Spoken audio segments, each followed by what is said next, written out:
ದೇವರು ನನಗೆ ಶಿಕ್ಷೆ ಕೊಡ್ತಾರ? ಪ್ರತಿಯೊಬ್ಬರು ಬರಲೇಬೇಕು ವಾಪಸ್ ಸನಾತನ ಧರ್ಮಕ್ಕೆ. ಈ ರೂಲ್ ಬುಕ್ಕಿಂದ ನನಗೇನಾಗುತ್ತೆ, ನನಗೇನಾಗಬೇಕಾಗಿದೆ? ನಾನು ಜೀವನ ಪಾಲಿಸ್ಬೇಕಾದ್ರೆ ಹಾಕ್ಕೋಬೇಕಾಗಿರೋ ರೂಲ್ ಬುಕ್, ನನಗೇ ಆದ ಸ್ವಂತದ ರೂಲ್ ಬುಕ್ ಇದೆ. ಪ್ರತಿಯೊಬ್ಬನಿಗೂ ಅವನದ್ದೇ ಆದ ಸ್ವಂತ ರೂಲ್ ಬುಕ್ ಇರುತ್ತೆ. ನಮಸ್ಕಾರ ವೀಕ್ಷಕರೇ, ಇವತ್ತು ನಾವು ಹಿಂದೂ ಧರ್ಮ ಅಥವಾ ಸನಾತನ ಧರ್ಮದ ಕುರಿತು ತಿಳಿದುಕೊಳ್ಳಲಿದ್ದೇವೆ. ಅದರಲ್ಲೂ ಮುಖ್ಯವಾಗಿ ಈ ಧರ್ಮ ಅಂದರೆ ಏನು, ಜನರಲ್ ಟರ್ಮ್ಸಲ್ಲಿ ಅಥವಾ ಸಾಮಾನ್ಯವಾಗಿ ಧರ್ಮ ಅಂದ್ರೇನು, ಅದರ ವ್ಯಾಪ್ತಿ ಎಷ್ಟಿದೆ, ಇವೆಲ್ಲವುಗಳ ಕುರಿತಾಗಿ ಇವತ್ತು ನಮ್ಮೊಂದಿಗೆ ಚರ್ಚೆ ಮಾಡಲು ನಮ್ಮೊಂದಿಗಿದ್ದಾರೆ ಅನಂತಕೃಷ್ಣ ಶರ್ಮಾ ಸರ್ ಅವರು. ಕಾರ್ಯಕ್ರಮಕ್ಕೆ ಸರ್ ನಿಮಗೆ ಸ್ವಾಗತ. ನಮಸ್ತೆ. ಧರ್ಮವಾಹಿನಿಯ ಎಲ್ಲ ವೀಕ್ಷಕರಿಗೂ ಈ ಮೂಲಕ ಶುಭ ಹಾರೈಸ್ತೇನೆ. ಈ ರೂಲ್ ಬುಕ್ನ ಉದ್ದೇಶ ಏನು? ಈ ರೂಲ್ ಬುಕ್ಕಿಂದ ನನಗೇನಾಗುತ್ತೆ, ನನಗೇನಾಗಬೇಕಾಗಿದೆ? ರೂಲ್ ಬುಕ್ ಅನ್ನೋದು ನಾನು ನನ್ನ ಜೀವನದಲ್ಲಿ ಮಾಡಬೇಕಾದ ಕರ್ತವ್ಯ ಅಂತ. ನನ್ನ ಜೀವನ ಅಂತ ಅಂದ್ಕೊಂಡಾಗ ಈ ಸಮಯದಲ್ಲಿ ನಾನೇನು ಮಾಡ್ತಿದ್ದೀನಿ ಅದು ಇಂಪಾರ್ಟೆಂಟ್ ಆಗುತ್ತೆ. ಈ ಸಮಯದಲ್ಲಿ ನಾನು ಮಾತಾಡ್ತಿರ್ಬೇಕಾದ್ರೆ, ಈಗ ನೀವು ಕ್ವಶನ್ ಕೇಳ್ತಾ ಇದ್ದೀರಾ, ನಾನು ಆನ್ಸರ್ ಹೇಳ್ತಿದ್ದೀನಿ ಅಂತ ಅಂದ್ಕೊಂಡ್ರೆ, ಇದಕ್ಕೆ ಸರಿಯಾದ ಆನ್ಸರ್ ಹೇಳೋಕ್ಕೆ ನಾನು ತಯಾರಿ ಇದ್ದೀನ, ನಾನು ಹೇಳ್ತಿರೋ ಆನ್ಸರು ಸಂಪೂರ್ಣವಾಗಿದೆಯೋ ಪರಿಪಕ್ವವಾಗಿದೆಯೋ ಅಂತ ನಾನು ಯೋಚನೆ ಮಾಡಬೇಕು ಹೇಳಬೇಕಾದ್ರೆ. ಇದೇ ರೀತಿ ನಮ್ಮ ಜೀವನದಲ್ಲಿ ಬೇರೆ ಬೇರೆ ಹಂತದಲ್ಲಿ ಬೇರೆ ಬೇರೆಯ ರೀತಿಯ ಕರ್ತವ್ಯಗಳು ಇರುತ್ತೆ. ನಾವು ಆ ಕರ್ತವ್ಯಗಳನ್ನು ಪಾಲಿಸೋದಿದೆಯಲ್ಲ, ಅದಕ್ಕೆ ಹಾಕ್ಕೊಟ್ಟಿರೋದು ರೂಲ್ ಬುಕ್. ಇದೊಂದಕ್ಕೆ ಎಕ್ಸಾಂಪಲ್ ತೊಗೊಳ್ಳೋದು ಹೇಗೆ ಅಂತಂದರೆ, ನಾನು ಒಂದು ಕಂಪನಿನಲ್ಲಿ ಕೆಲಸ ಮಾಡ್ತಾ ಇರ್ತೀನಿ. ಆ ಒಂದು ಕಂಪನಿನಲ್ಲಿ ಕೆಲಸ ಮಾಡ್ತಿರ್ಬೇಕಾದ್ರೆ ಅವರದ್ದೊಂದು ರೂಲ್ ಬುಕ್ ಇರುತ್ತೆ. ಈ ಕಂಪನಿನಲ್ಲಿ ಇಷ್ಟೊತ್ತಿಗೆ ಬರಬೇಕು, ಇದೇ ರೀತಿ ಬಟ್ಟೆ ಇದನ್ನು ಹಾಕ್ಕೋಬೇಕು. ಯಾಕೆ ಅಂತಂದರೆ ನನಗೆ ಅದರಲ್ಲಿ ಪ್ರತಿಫಲ ಸಿಗ್ತಿರುತ್ತೆ. ಆ ಕಂಪ್ನಿನಲ್ಲಿ ಕೆಲಸ ಮಾಡ್ತಿರ್ಬೇಕಾದ್ರೆ ನನಗೆ ಒಂದು ಸಂಬಳ ಅಂತ ಕೊಡ್ತಾರಲ್ವಾ, ಪ್ರತಿಫಲ ಅಂತ ಕೊಡ್ತಿರ್ತಾರಲ್ವ, ಆ ಪ್ರತಿಫಲ ಕೊಡ್ತಿದ್ದಾರೆ ಅನ್ನೋದಕ್ಕೋಸ್ಕರ ಅಲ್ಲಿ ಕೆಲಸ ಮಾಡ್ತಿರ್ಬೇಕಾದ್ರೆ ಅವರ ರೂಲ್ಸ್ ಆ್ಯಂಡ್ ರೆಗ್ಯುಲೇಷನ್ಸ್ಗೆ ನಾನು ಒಳಪಡಬೇಕಾಗಿರುತ್ತೆ. ಒಂದು 10 ವರ್ಷ ಕೆಲಸ ಮಾಡ್ತೀನಿ ಇಲ್ಲಿ. ಅದು ರೂಲ್ಸ್ ಅನ್ನೋದು ಪರ್ಫೆಕ್ಟ್ ಆಗಿಬಿಟ್ಟಿರುತ್ತೆ ನನಗೆ. 6 ಗಂಟೆಗೆ, ಬೆಳಗ್ಗೆ 6 ಗಂಟೆಗೆ ಹೇಳ್ಬೇಕು, ಮನೆಯಲ್ಲಿ ಸ್ನಾನ ಸಂಧ್ಯಾ ವಾಟ್ ಎವರ್ ನಮ್ಮ ರಿಚುವಲ್ಸ್ ಏನಿದೆ ಅದನ್ನೆಲ್ಲ ಮಾಡ್ಕೋಬೇಕು. ಆಫೀಸ್ಗೆ ಹೋಗಬೇಕು 9 ಗಂಟೆಗೆ, ಸಂಜೆ 6 ಗಂಟೆ ತನಕ ಕೆಲಸ ಮಾಡಬೇಕಾದ್ರೆ ನಾನು ಕ್ಲೈಂಟ್ ಹತ್ರ ಮಾತಾಡ್ಬೇಕಾದ್ರೆ ಹಿಂಗೆ ಮಾತಾಡಬೇಕು, ಇಲ್ಲಿ ಹಿಂಗೆ ಪ್ರತಿಯೊಂದಕ್ಕೂ ಒಂದು ರೂಲ್ಸ್ನ ಬರೆದಿಟ್ಟಿರ್ತಾರಲ್ಲಿ. ಇದನ್ನು ನಾನು 10 ವರ್ಷ ಕಳೆದ ಮೇಲೆ ನನಗೇನಾಗ್ಬಿಟ್ಟಿರುತ್ತೆ, ಬೆಳಗ್ಗಿಂದ ಸಂಜೆವರೆಗೂ ಹೇಗೆ ಮಾಡ್ತೀನಿ ಅನ್ನೋದು ಪರ್ಫೆಕ್ಟ್ ಆಗ್ಬಿಟ್ಟಿರುತ್ತೆ. ಕೆಲಸ ಚೇಂಜ್ ಮಾಡಿ ಆ ಕಂಪ್ನಿಗೆ ಹೋಗು ಇದನ್ನೇ ಫಾಲೋ ಮಾಡಿದ್ರೆ ಆ ಕಂಪ್ನಿನಲ್ಲಿ ಏನು ಹೇಳ್ತಾರೆ ಅನ್ನೋದು ಇಂಪಾರ್ಟೆಂಟ್ ಆಗುತ್ತೆ. ರೂಲ್ ಬುಕ್ನ ಅವರೇನಾದ್ರು ಕಾಪಿ ಮಾಡಿದರೆ, ಇದೇ ರೂಲ್ ಬುಕ್ನ ಅಲ್ಲೂ ಫಾಲೋ ಮಾಡ್ತಾ ಇದ್ರೆ ತೊಂದರೆ ಇಲ್ಲ. ಇಲ್ದಿದ್ರೆ ತೊಂದರೆ ಬರುತ್ತೆ. ಯಾವಾಗ ತೊಂದರೆ ಬರುತ್ತೆ? ಇಲ್ಲಿದೆ ಕಣಪ್ಪ, ಇದನ್ನ ಥರ ಕೆಲಸ ಮಾಡೋದ್ರೆ ಸರಿ, ಇಲ್ದಿದ್ರೆ ಸರಿ ಇಲ್ಲ ಅಂತ ಹೇಳ್ತಾರೆ. ಇದನ್ನು ನಾವು ನಮ್ಮ ಧರ್ಮದ ವಿಚಾರದಲ್ಲಿ ನೋಡೋಣ, ಹೇಗೆ ಇದನ್ನು ಯೋಚನೆ ಮಾಡೋದು ಅಂತ. ಈಗ ಸುಮಾರು ವಿಚಾರಗಳಿದೆ ನಮ್ಮಲ್ಲಿ. ಹಿಂದೂನಲ್ಲಿ ವೈಶ್ಯ ಇದ್ದಾನೆ, ಹಿಂದೂನಲ್ಲಿ ಕ್ಷತ್ರಿಯ ಇದ್ದಾನೆ, ಹಿಂದೂನಲ್ಲಿ ಬ್ರಾಹ್ಮಣ ಇದ್ದಾನೆ, ಹಿಂದೂನಲ್ಲಿ ಶೂದ್ರ ಇದ್ದಾನೆ.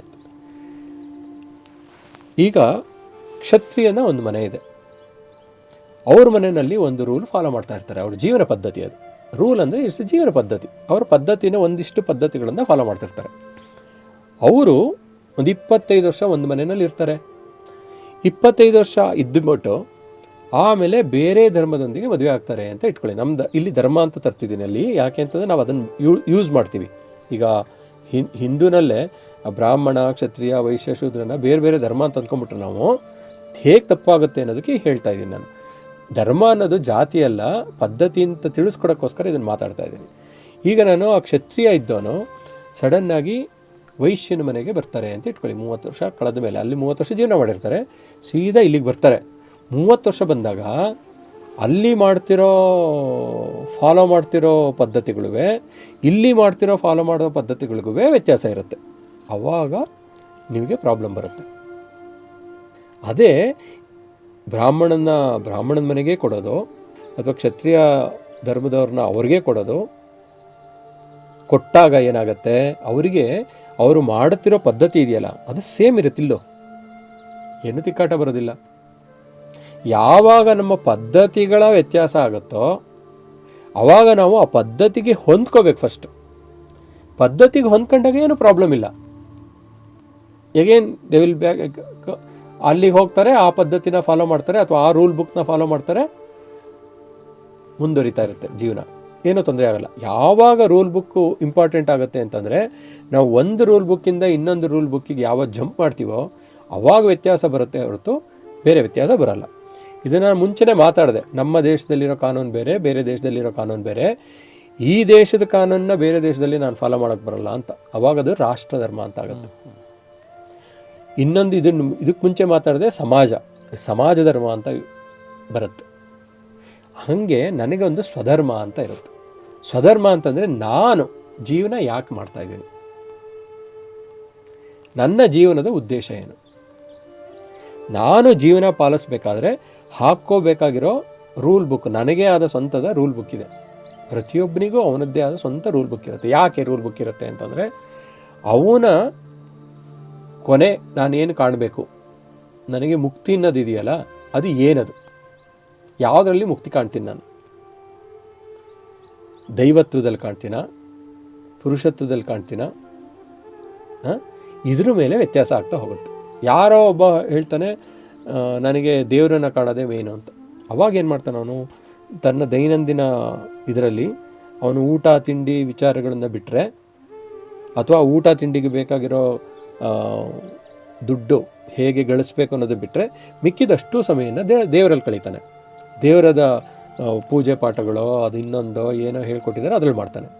ಯಾರೋ ಒಬ್ಬ ಜ್ಞಾನಾರ್ಜನೆ ಬೇಕು ಅಂತ ಅಂದ್ಕೊಂಡ್ರೆ ಅವನದು ಅದೇ ಮೇನ್ ಆಗಿದ್ದರೆ ಅವನೇನು ಮಾಡ್ತಾನೆ, ತನ್ನ ಆಲ್ಮೋಸ್ಟ್ ಆಲ್ ಸಮಯ ಇರುತ್ತಲ್ಲ, ಬೆಳಗ್ಗಿಂದ ಸಂಜೆವರೆಗೂ ಸಮಯ ಇರುತ್ತಲ್ಲ, ಅವನ ಸ್ವಂತ ಕೆಲಸಗಳಿಗೆ ಬಿಟ್ಟರೆ ಮಿಕ್ಕಿದಷ್ಟನ್ನು ಜ್ಞಾನ ಕಲಿಯೋದೋ ಅಥವಾ ಜ್ಞಾನ ಹೇಳ್ಕೊಡೋದೋ ಅದರೊಳಗೆ ಕಳೀತಾನೆ. ಇನ್ನೊಬ್ಬರು ಯಾರೋ ದುಡ್ಡು ಸಂಪಾದನೆ ಮಾಡೋದೇ ಅವನ ಮೇನ್ ಉದ್ದೇಶ ಆದಾಗ ಅವನು ಅದಕ್ಕೇನು ಬೇಕೋ ಆ ಕೆಲಸ ಮಾಡ್ತಿರ್ತಾನೆ. ಸೊ ಒಟ್ಟಿನಲ್ಲಿ ನೀವು ಏನೇ ನಿಮ್ಮ ಗೋಲ್ ಅಥವಾ ನಿಮ್ಮ ಮುಕ್ತಿಪಥ ಏನಿದೆಯೋ, ನಿಮ್ಮ ಗುರಿ ಏನಿದೆಯೋ, ಆ ಗುರಿ ಸಾಧಿಸೋ ಕಡೆಗೆ ನೀವು ಮಾಡಬೇಕಾದ ಕೆಲಸಗಳಿದೆಯಲ್ಲ, ಅದು ಧರ್ಮ ಹೇಳ್ಕೊಡೋದು. ಅದು ಯಾವುದೇ ಧರ್ಮ ಇರಲಿ, ನೀವು ಮಾಡಬೇಕಾಗಿರೋದು ಅಂತಿಷ್ಟು ಸಮಯಗಳಲ್ಲಿ ಇಂತಿಷ್ಟು ಕೆಲಸಗಳನ್ನು ಮಾಡಬೇಕು ಅಂತ ನೀವೇನು ರೂಲ್ ಹಾಕೋತೀರೋ ಅದು ರೂಲ್ ಬುಕ್ ಅಷ್ಟೇ. ಬಿಟ್ಟರೆ ಅದೇ ರೀತಿ ಪ್ರತಿಯೊಂದು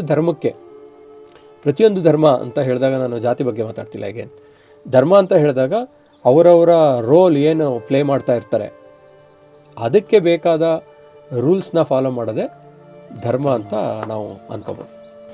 ಓಕೆ ಸರ್, ಇಷ್ಟೊತ್ತು ನಮ್ಮ ಜೊತೆ ಇದ್ದು ಬಹಳ ಅದ್ಭುತವಾಗಿ ನಮಗಿರೋಂಥ ಪ್ರಶ್ನೆಗಳಾಗಲಿ ಹಾಗೂ ಸನಾತನ ಧರ್ಮದ ಬಗ್ಗೆ ಅರಿವನ್ನು ಬಹಳ ಸೊಗಸಾಗಿ ಮೂಡಿಸಿದ್ದೀರಾ.